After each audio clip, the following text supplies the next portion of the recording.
Before we get into today's show, let me tell you about HubSpot. If you're hustling in the trenches to build a business or bootstrapping one of your own, let's talk about an AI-powered tool that can lighten up your workload a bit. HubSpot's Campaign Assistant is a game changer for creating marketing campaigns at scale. It quickly turns your key selling points into a cohesive pitch, which helps you deliver knockout emails, ads, and landing pages in minutes. So let Campaign Assistant take care of the campaigns so you can get back to growing your business. Work smarter, not harder at HubSpot.com/campaign-assistant.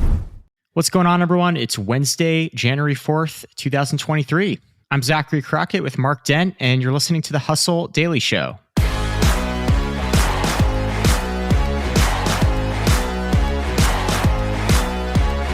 Today, we're talking about graduate degrees. Grad school used to be seen as one of the only surefire paths into a high-paying job, and in certain fields, it obviously still is.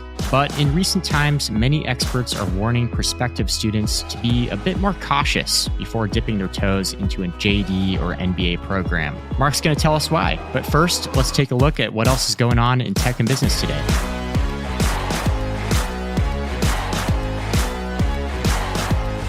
Japan is giving families up to 1 million yen per child. That's about $7,600 to move out of Tokyo. That's an effort to diversify aging populations throughout the rest of the country. And the government hopes that about 10,000 people are going to take them up on that offer by 2027. Data compiled by the tech layoff tracker layoffs.fyi showed that there were 153,000 job cuts in tech in 2022. That's up from 15,000 in 2021. And finally, some decent news for Elon Musk. As Tesla stock tanks and Twitter continues to hemorrhage money, SpaceX is raising a $750 million funding round that values the company at around $137 billion. And that's reportedly led by Andreessen Horowitz. Now, here's an interesting one, especially for all the people who hate meetings out there. Shopify is banning all recurring meetings between more than 2 employees. And it's also going to ban all meetings on Wednesdays, period. No meetings Wednesdays at all. And lastly, adults in Oregon may now legally use magic mushrooms for therapeutic purposes while supervised by a certified facilitator. Leave it to Oregon to be the trailblazer in that category. And that takes us into the story today. Mark, we're talking master's degrees here. To start, just take us back a little bit. In the last recession, we saw a lot of people entering grad school sort of as a stopgap to prevent having to go into a crappy economy, right? Yeah, I mean, I graduated during the last recession, or the last big recession, we should say. I graduated then in 2009. I know you did around that same time. Sure. And it was the thing to do. And with good reason. It was hard to find jobs. Salaries were a little bit depressed compared to what they would have been just a few years earlier, even if you did get a job. Mm-hmm. And so you just had lots of people deciding to go get a master's degree, to try for a PhD, JD, MBA, all those types of degrees. I was looking back at some statistics. Cornell saw its year-over-year application rate increase by 40% from 2008 to 2009. Okay. And there were just even like small law schools that you've never heard of that saw it increase, by like 20%, 30%. Yeah. There was just this real trend of people thinking, okay, the economy's not great, might as well go back to school. Yeah, a general strategy of just getting more education to stand out in a hyper-competitive job market post-recession. It's interesting, though. As you write, this time around seems to be a little different. Yeah, for one thing, there's just this general reluctance to think of grad school maybe in the same way that people did 15 years ago for a lot of reasons. But we do have somewhat of an economic downturn right now, especially in tech fields. As you just mentioned, we've seen a tenfold increase in tech layoffs, right? Yeah. Between 2021 and 2022. That's legitimate. So people are losing their jobs. But, the difference is that this downturn isn't all that widespread yet. So if you worked at Twitter and had to deal with Elon Musk getting rid of you, there are still a lot of jobs available. And if they're not in your exact field, then you can maybe branch out a little bit further. There are a lot of openings. There's also inflation right now, as we've been talking about for the last year. Back in like 08, 09, prices went down. So that meant when you went to grad school in 2010 or so and were making $0 a year or maybe something like a few hundred to $1,000 a month if you were working part-time, you could cover your expenses, at least a little bit better. But now you have to worry about gas being really high, eggs costing like $6 or whatever. Right. And while you're making nothing. And that just makes being a student just a little bit less comfortable. Yeah, even ramen is up, probably. Yeah. The dorm room staples, The ultimate dish. And rent. A lot of colleges are in sort of metro centers where rent has skyrocketed as much as 20% year over year. Right. And then there's the sort of basics. We hear a lot about student loans. Those can be crippling for people, whether they're undergrads, whether they get graduate degrees, et cetera. And people just know that now, maybe more than they did, 10 plus years ago. And as the Wall Street Journal pointed out, the median master's degree recipient finished with around $61,000 in debt in 2016, compared to about $30,000 in 2000. So that kind of exemplifies what we're looking at there. So you've got a trifecta. You've got sort of not quite the same dismal job market prospects for top employees as you saw in 2008, 2009. You've got inflation racking all these student expenses from rent to eggs to whatever, books. And you've got this tuition crisis, this student loan crisis that's been getting a lot of media attention and spooking a lot of students from taking on more debt.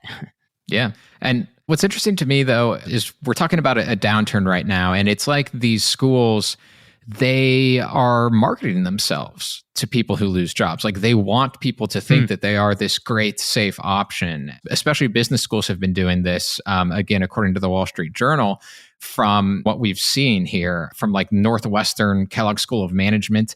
They've said that if you've been laid off by a big tech firm, you can go ahead and apply and don't worry about a standardized test score. Some other schools like MIT Sloan and Cal Berkeley Haas have waived entrance fees or extended deadlines.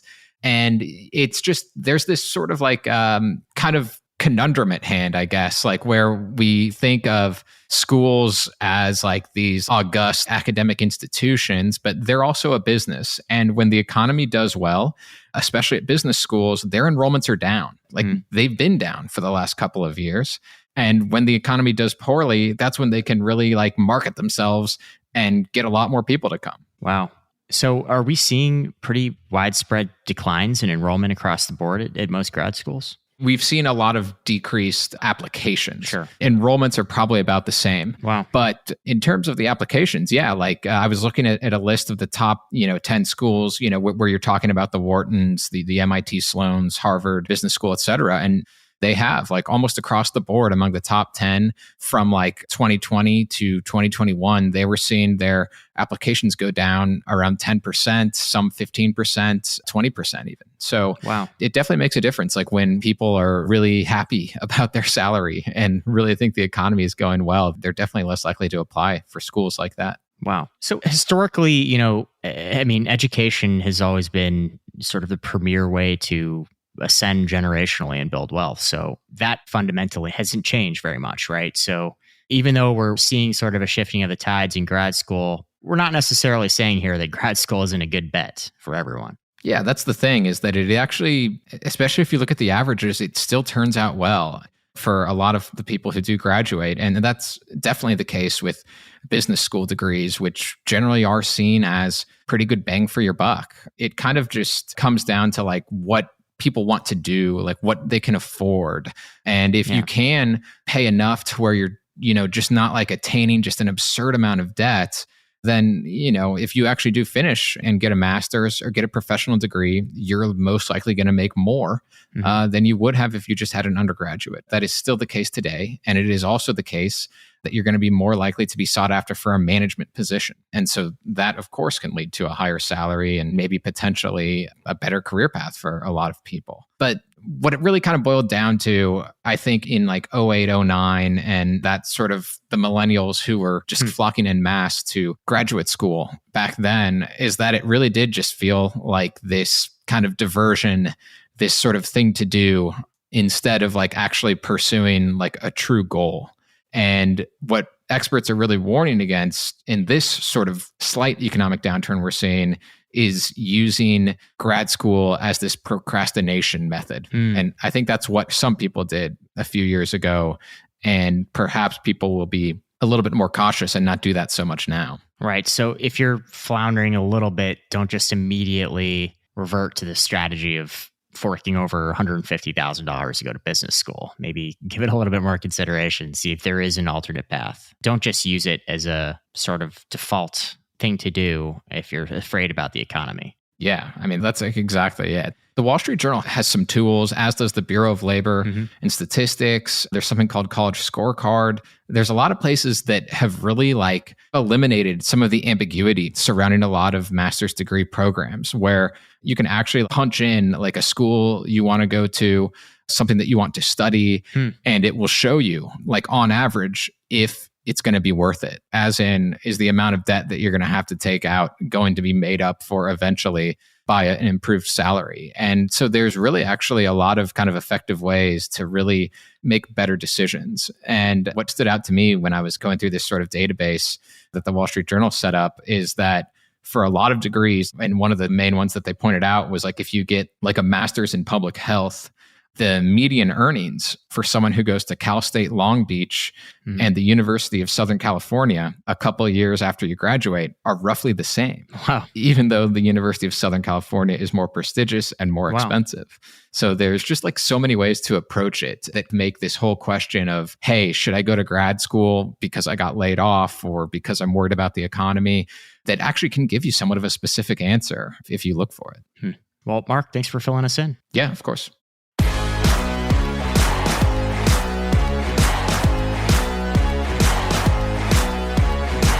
All right, that's going to do it for us today. Thanks for tuning into the Hustle Daily Show. We're a proud part of the HubSpot podcast network. Our editor today is Robert Hartwig, and our executive producer, as always, is Darren Clarke. We've got a lot more tech and business coverage for you on our newsletter. You can find that over at thehustle.co/email. Catch y'all tomorrow.